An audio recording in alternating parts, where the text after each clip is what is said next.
Hello guys, last episode में हमने देखा था जियान ने प्रोटेक्टर वू को हरा दिया था। जियान प्रोटेक्टर वू को मारने ही वाला था, लेकिन तभी बीच में टियानशे आ जाता है और जियान और टियानशे के बीच एक खतरनाक फाइट शुरू हो जाती है।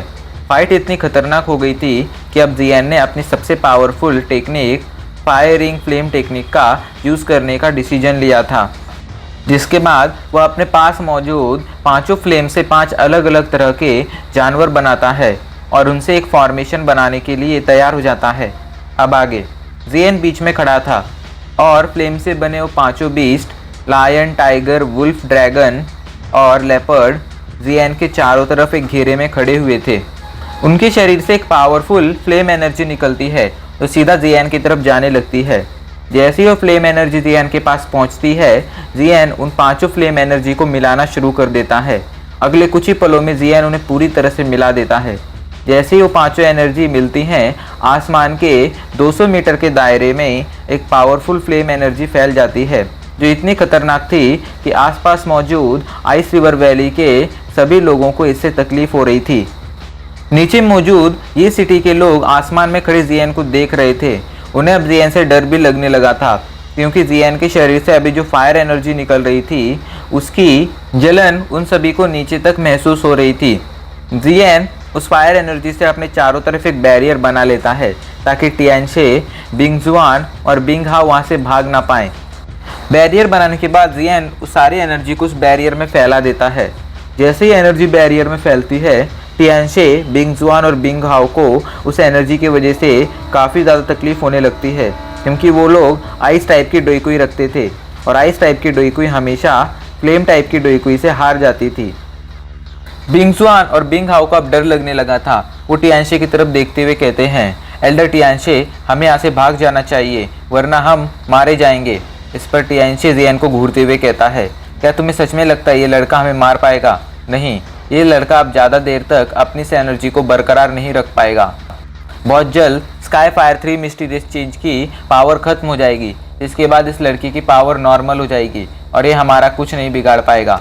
बस हमें तभी तक इसको रोक कर रखना है, इसलिए भागने की बजाय फॉर्मेशन बनाओ।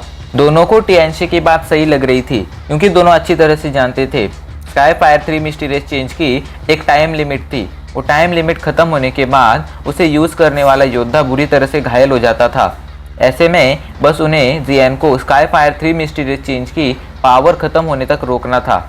यही सोच वो दोनों और टियानशे एक ट्रायंगल पैटर्न में खड़े हो जाते हैं और अपने शरीर से अपने आइस डोईकुई निकालकर उसे आपस में मिलाने लगते हैं। आपस में मिलाकर वो लोग उस डोईकुई से एक पावरफुल बैरियर बना लेते हैं, जो उनकी तीनों की एनर्जी से मिलकर बना था। ये बैरियर इतना ज़्यादा पावरफुल था कि एक 1 स्टार डाउजन लेवल के वॉरियर के कुछ हमलों का सामना कर सकता था। ऐसे में किसी भी डाउजोंग लेवल के वॉरियर के लिए इसे तोड़ना लगभग नामुमकिन था। बैरियर बनते ही बिंगजुआन, बिंगहुआ और टियानशे राहत की सांस लेते हैं। उन्हें पूरा भरोसा था ये बैरियर उन्हें जियान के हमले से बचा लेगा, मगर उन्होंने जियान को अंडर एस्टिमेट कर दिया था। आसपास बैरियर देखकर जियान जल्दी से फायर एनर्जी को इकट्ठा करता है और उसे एक तीर की तरह बनाकर उससे उस बैरियर पर हमला कर देता है। फायर एनर्जी सीधा जाकर उस बैरियर से टकराती है और उस बैरियर को पिघलाना शुरू कर देती है। फायर एनर्जी के टकराने से बैरियर पिघलने लगा था।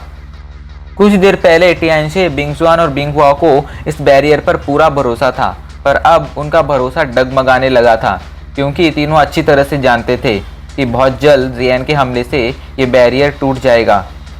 पर सभी के मन में यही सवाल चल रहा था, आखिर ये लड़का कितना ज़्यादा पावरफुल है। जब भी वो लोग ऐसा मानते थे कि इस लड़की की पावर अब खत्म हो चुकी है, ये लड़का अपनी पावर और ज़्यादा बढ़ा लेता था। अब तो उन्हें शक होने लगा था कि ये लड़का सच में कोई डाउजोंग लेवल का वॉरियर है भी या फिर सिर्फ दिखावा कर रहा है। सभी के मन में यही ख्याल चल रहा था कि कहीं ये लड़का एक डाउजन लेवल का वॉरियर तो नहीं है। इधर सभी के ख्यालों से अनजान जियान अपने हमले को और ज़्यादा पावरफुल बना देता है और ज़्यादा फ्लेम एनर्जी से उन पर हमला करने लगता है। फ्लेम एनर्जी जैसे जैसे बैरियर से टकराती थी, बैरियर पिघलता जाता था। बिंगजुआन और बिंगहुआ डरते हुए कहते हैं, एल्डर टियानशे, जल्दी ये बैरियर पिघल जाएगा, अब हमें क्या करना चाहिए? इस पर टियानशे थोड़ा सोचता है, जिसके बाद वो उन दोनों को घूरते हुए कहता है, तुम दोनों अपने शरीर के अंदर मौजूद आइस जोन फोर्स को मेरे शरीर में ट्रांसफ़र कर दो। अगर तुम लोग ऐसा करोगे तो मेरी पावर काफ़ी ज़्यादा बढ़ जाएगी, जिसके बाद मैं इस बैरियर को टूटने से बचा लूँगा। ये सुनकर वो दोनों हिचकिचाने लगते हैं। आइस रिवर वैली के हर योद्धा की पावर की फाउंडेशन उसकी आइस जोन फोर्स ही होती थी। ऐसे में अपने आइस जोन फोर्स को खोना उन लोगों के लिए काफ़ी ज़्यादा खतरनाक हो सकता था। और दूसरी बात ये भी थी, अगर आइस जोन फोर्स उनके शरीर से निकलकर टियानशी के शरीर में चली जाती तो उनके पास आइस जोन फोर्स की प्रोटेक्शन नहीं रहती।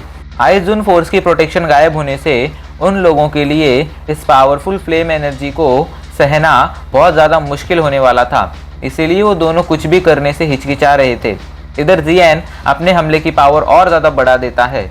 इस वजह से अब वो बैरियर बहुत ज़्यादा पतला हो गया था, किसी भी पल वो टूट सकता था। ये देखकर टियानशी चीखता है, सोच क्या रहे हो, मुझे अपनी आइस जोन फोर्स दो। टियानशी चीख रहा था मगर वो दोनों अभी भी हिचकिचा रहे थे। इधर नीचे मौजूद लोग आसमान में चल रही इस फाइट को देख रहे थे। आसमान में जियन ने लगभग फ्लेम का समुद्र बना दिया था, जिसे देखकर उन सभी को डर लग रहा था। तभी सभी को कुछ टूटने की आवाज़ सुनाई पड़ती है और सभी लोग टियानशी, बिंगजुआन और बिंगहुआ के डायरेक्शन में देखने लगते हैं। उनके चारों तरफ मौजूद बैरियर अब टूट रहा था। कुछ ही पलों में वो बैरियर टूट जाता है। इसके बाद वो फ्लेम एनर्जी सीधा जाकर उन लोगों से टकराती है और उन लोगों को घायल कर देती है। टियानशी गुस्से में चीखता है, तुम दोनों किस चीज़ का इंतजार कर रहे हो, मुझे अपनी आइस जोन फोर्स दो।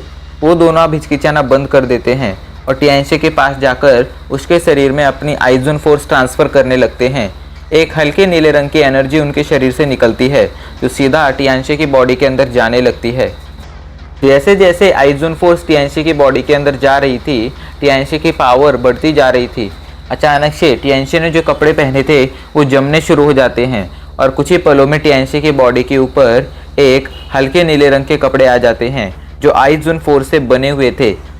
ये कपड़े नॉर्मल कपड़े नहीं थे, बल्कि ये आइस जोन फोर्स से बना हुआ एक बैरियर था जिसे तोड़ना बहुत ज़्यादा मुश्किल होने वाला था। टियानशी जल्दी से अपना हाथ लहराता है और उसके हाथ लहराते ही उसके आसपास मौजूद फायर एनर्जी गायब हो जाती है और लगभग 15 फीट दूर चली जाती है। आइस जोन फोर्स सच में बहुत ज़्यादा पावरफुल थी, जो उसने जियन की फायर एनर्जी को तक पीछे ढकेल दिया था। इससे उसकी पावर साफ साफ समझी जा सकती थी। टियानशी की पावर बढ़ता देख जियन समझ गया था, अब उसे भी कुछ ना कुछ करना होगा, वरना वो एक बहुत बड़ी मुसीबत में फंस जाएगा। जियन समझ गया था कि टियानशी अब अपना सबसे पावरफुल हमला करने वाला है। ये सोचकर जियन आसपास की सारी फायर एनर्जी को अपने आसपास इकट्ठा करने लगता है। इधर टियानशी जल्दी से अपना हाथ लहराता है। उसके हाथ लहराते ही उसके शरीर से उसकी पावरफुल डोईकुई बाहर आती है, जो बाहर आकर एक बड़े से धनुष्य में बदल जाती है, बड़े से बो में बदल जाती है।